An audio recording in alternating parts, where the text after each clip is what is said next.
주님만을 찬양하는 복된 성도님들 되시기를 간절히 축복합니다. 제가 지난 주 초부터 목이 좀 많이 안 좋아서 걱정을 많이 했는데 오늘 아침에 좀 괜찮아서 괜찮은가 보다 했더니 찬양을 열심히 해서 그런지 목소리가 이렇게 되어버렸네요.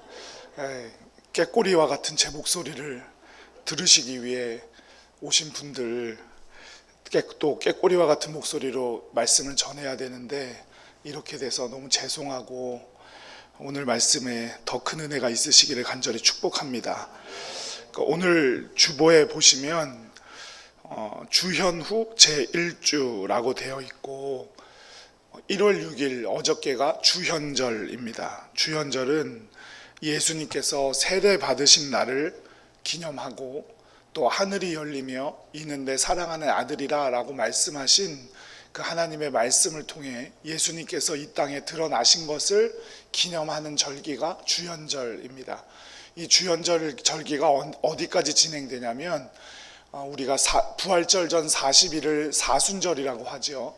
그 사순절이 시작되기 전까지가 주현절기입니다.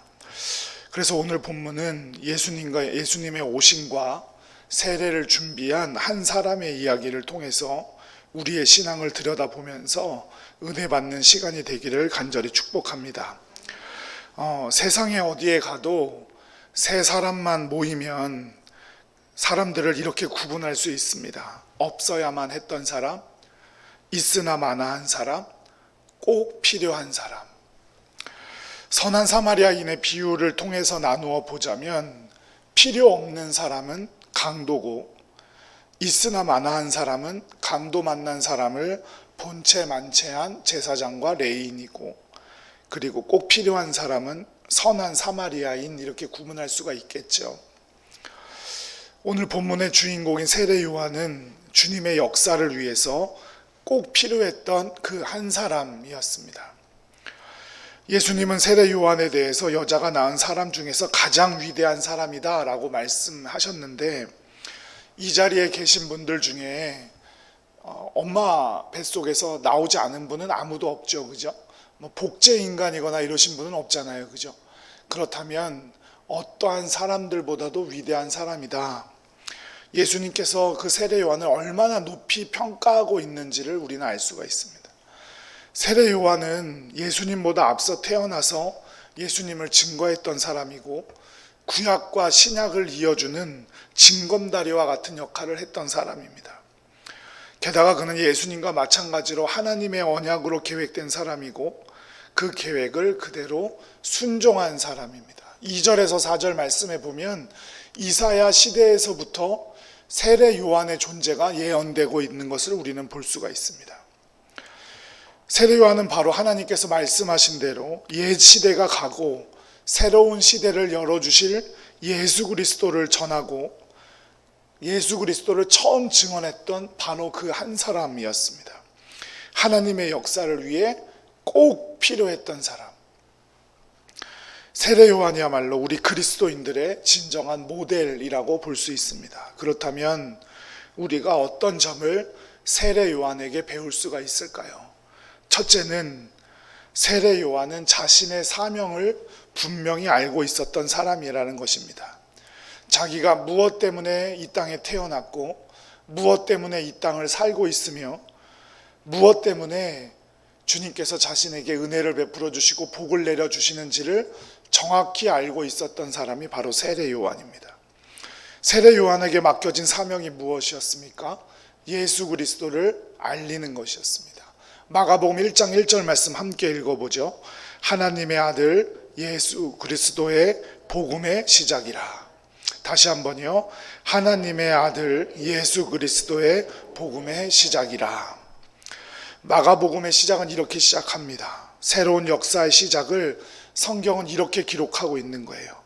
태초에 하나님이 천지를 창조하시니라 라고 시작한 성경은 새로운 시대를 알리는 예수 그리스도의 탄생을 지금 이와 같이 말하고 있는 겁니다. 하나님의 아들 예수 그리스도의 복음의 시작이다. 우리나라 번역상으로 보면 예수 그리스도의 복음에 시작하면 예수 그리스도의 복음이라는 것이 뭐 따로 있을 것 같이 느껴지지만, 이 말은 예수 그리스도 즉 복음의 시작이다, 이렇게 받아들이는 것이 옳을 겁니다. 하나님의 아들 예수 그리스도가 복음이다, 이 말입니다. 무의미한 인생, 좌절에 빠진 인생, 혼란하고 불안하며 혼돈 가운데 있는 인생이 바로 예수 그리스도를 통해 새로워질 수 있으며, 예수 그리스도가 그 기쁜 소식의 근원이다, 이렇게 말하고 있는 겁니다. 마가복음이 글로 쓰여질 당시가 65년에서 70년 사이인데, 이 사이에 무슨 일이 있었냐면 엄청난 박해와 핍박이 있었습니다. 당시 로마 화재가 일어나서 도시를 휩쓸었죠. 도시를 3분의 2 이상 태워버렸어요. 이 불을 낸 사람이 우리가 잘 알고 있는 네로라는 황제입니다.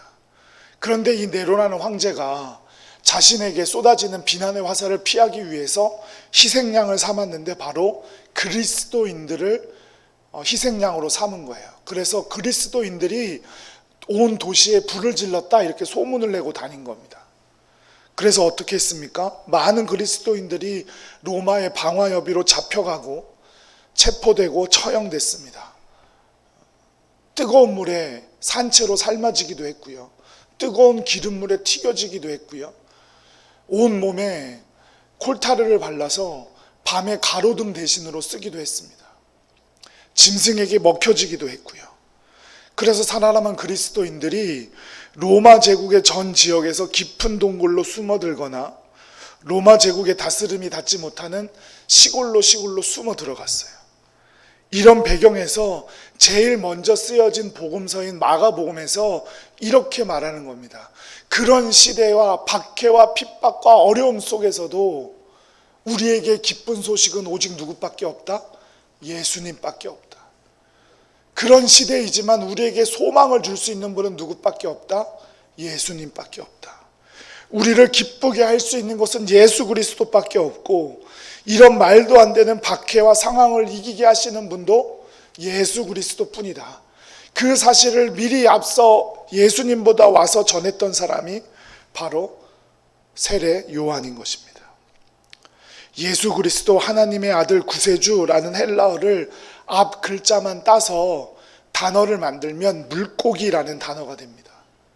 그래서 초대교회 교인들은 박해와 핍박을 피해가면서도 자신이 그리스도인이라는 걸 알리고 싶어서 자기의 마당 한켠에, 그리고 보이지 않는 집에, 집 그 벽 어딘가에, 혹은 담대한 사람들은 문지방에 물고기를 그려 넣었어요. 그 물고기, 하나님의 아들 예수 그리스도 구세주, 그 말이 바로 마가복음 1장 1절에서 비롯된 겁니다. 이 놀라운 소식을 전하기 위해 부름을 받은 사람이 바로 세례 요한이었습니다. 마가복음 1장 2절 말씀 함께 읽어보도록 하겠습니다. 선지자 이사야의 글에 보라, 내가 내 사자를 내 앞에 보내노니 그가 내 길을 준비하리라. 세례 요한은 메시아가 오실 때 사람들이 그를 받아들일 수 있도록 준비시키고 길을 닦은 사람이었습니다. 예수님을 받아들이게 하는 가장 중요한 준비가 있다면 그것은 죄로부터 돌이키는 회개죠.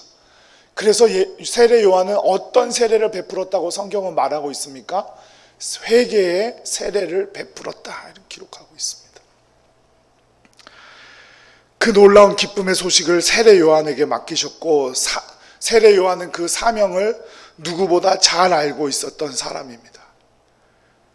그래서 자신의 목숨을 내어놓기까지 사명을 다하며 살았습니다. 우리는 예수 그리스도를 믿는다라고 말하고 예수 그리스도를 통해 구원받았다고 말하는 저와 여러분은 어떤 말을 하고 살아가며 어떤 소리를 듣고 살아가고 계십니까? 그리고 무엇 때문에 살아가고 계십니까? 그저 우연히 일어나는 일들에 대처하며 삶을 살아가기에 버겁습니까? 아니면 내 마음대로, 내 뜻대로 내가 이 세상의 주인인 것처럼 선택하고 결정하고 그러면서 살아가고 계십니까? 아니면 꿈을 이루기 위해 살아가십니까? 자아 실현이 나의 삶의 가장 큰 목적입니까? 혹은 가족이 가장 큰 목적입니까? 우리는 예수님 때문에 살아가는 겁니다. 예수님만이 나에게 새로운 삶의 소망이고 기쁨이고 구원자라는 사실을 증거하며 내 삶으로 보여주기 위해 살아가는 겁니다. 주님은 절대 우리만 편안하라고 우리를 구원해 주시고 천국에 들여보내 주신 것이 아닙니다. 단지 편안한 삶을 살기 위해서도 아닙니다. 세례 요한과 같이 사명을 위해, 예수님 나를 향해 세우신 그 계획을 위해 우리를 인도하시고 구원하셨다는 사실을 꼭 기억하시기 바랍니다. 그래서 세례 요한은 자신의 사명을 알고 있던 사람이었기 때문에 우리에게 귀감이 됩니다. 둘째, 세례 요한이 우리에게 귀감이 되는 것은 자신의 사명을 위해 단순한 삶을 선택했기 때문입니다. 우리 1장 6절의 말씀을 함께 읽어보도록 하겠습니다. 함께 큰 목소리를 읽어주세요. 시작.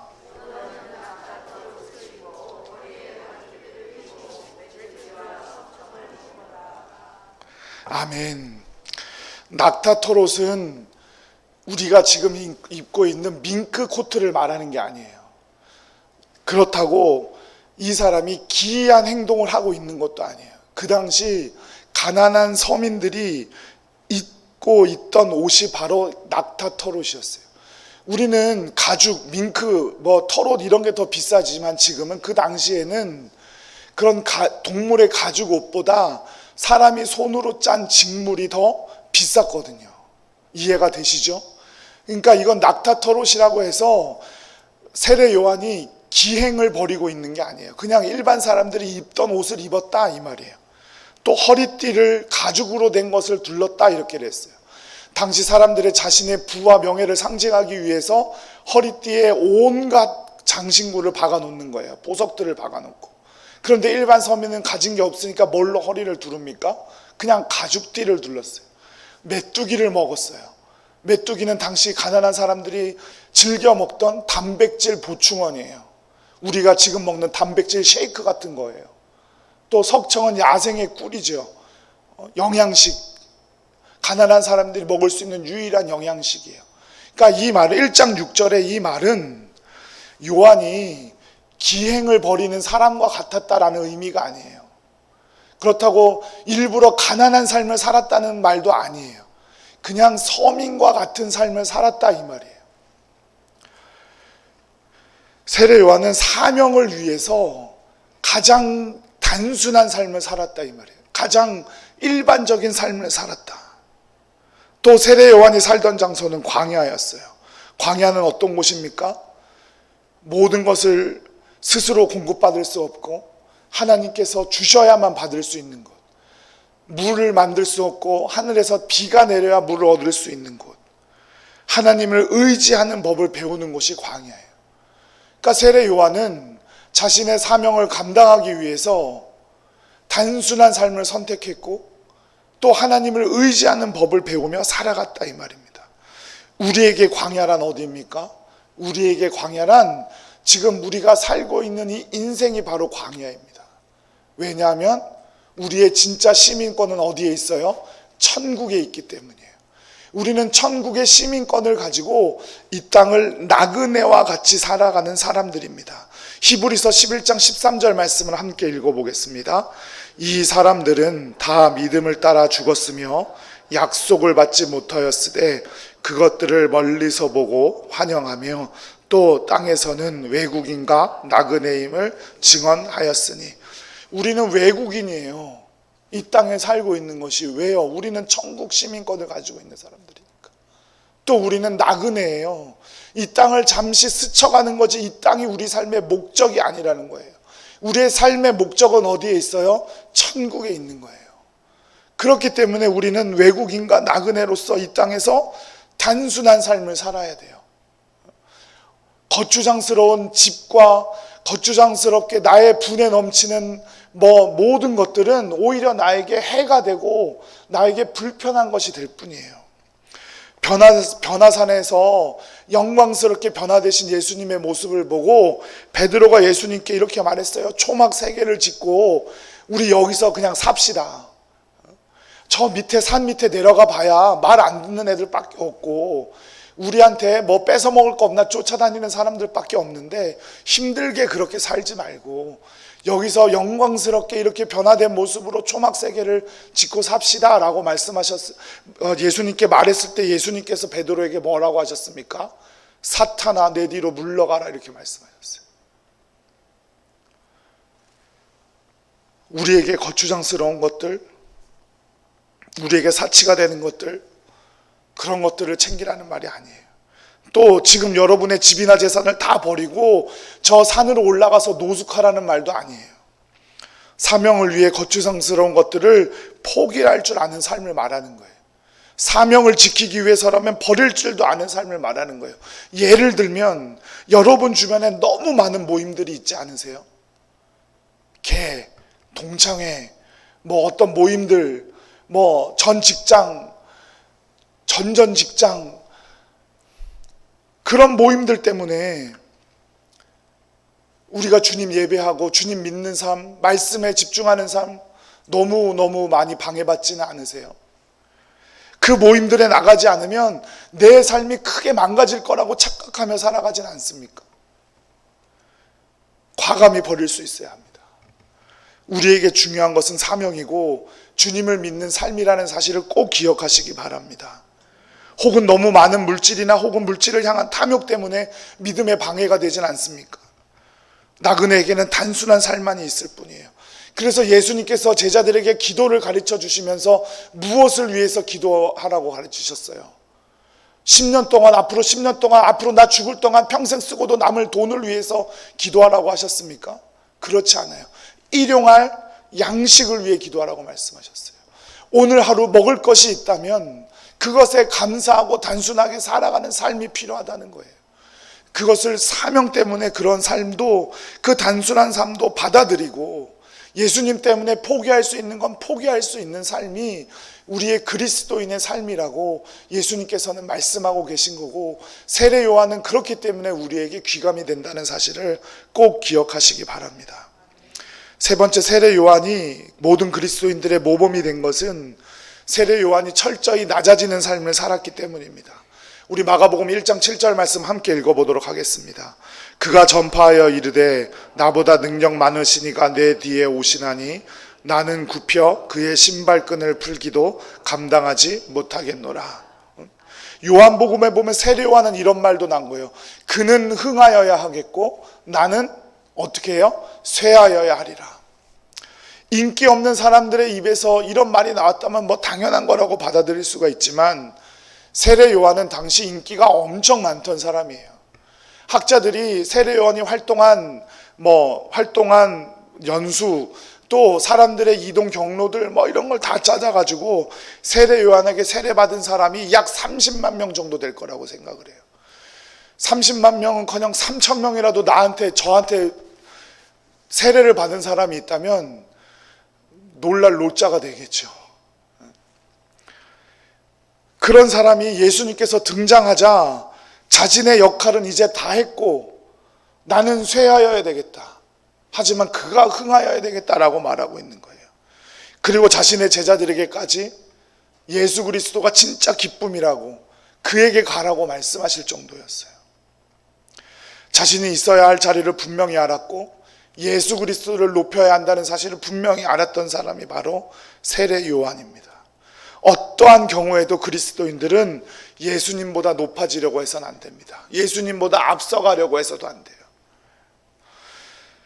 사람에게 인정받으려는 것 또한 자신이 있어야 할 자리를 모르는 일인 겁니다.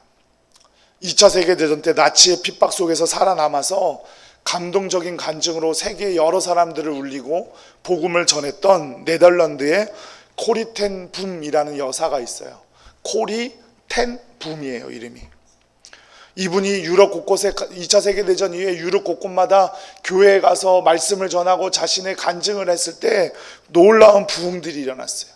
이분이 쓰신 책이 주는 나의 피난처라는 책이에요. 이 여사가 쓰신 책이 3층 세미나실에 가면 책이 있어요. 한번 꼭 읽어보시길 바래요. 그가 미국에 방문했을 때 가는 도시와 교회들마다 역시 놀라운 부흥의 역사가 일어났습니다. 간증 집회가 끝날 때마다 사람들이 끝없는 박수갈채를 보냈는데 이 여인의 표정은 한결같았어요. 뭐 박수 쳐준다고 더 기뻐하지도 않았고 사람들 많이 모였다고 더 기뻐하지도 않았어요. 이를 눈치챈 어느 신문기자가 물었어요. 코리 여사님, 정말 즐겁지 않으세요? 이렇게 여사님을 향해 박수 쳐주는데 기쁘지 않으세요?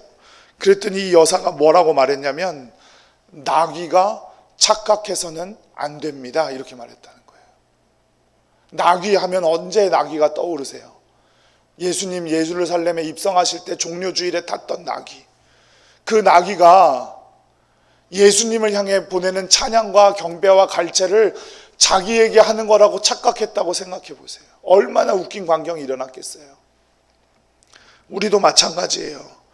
세례 요한은 철저히 그리스도를 높이기 원했던 사람이고, 자신은 광야에 외치는 소리라고 했어요.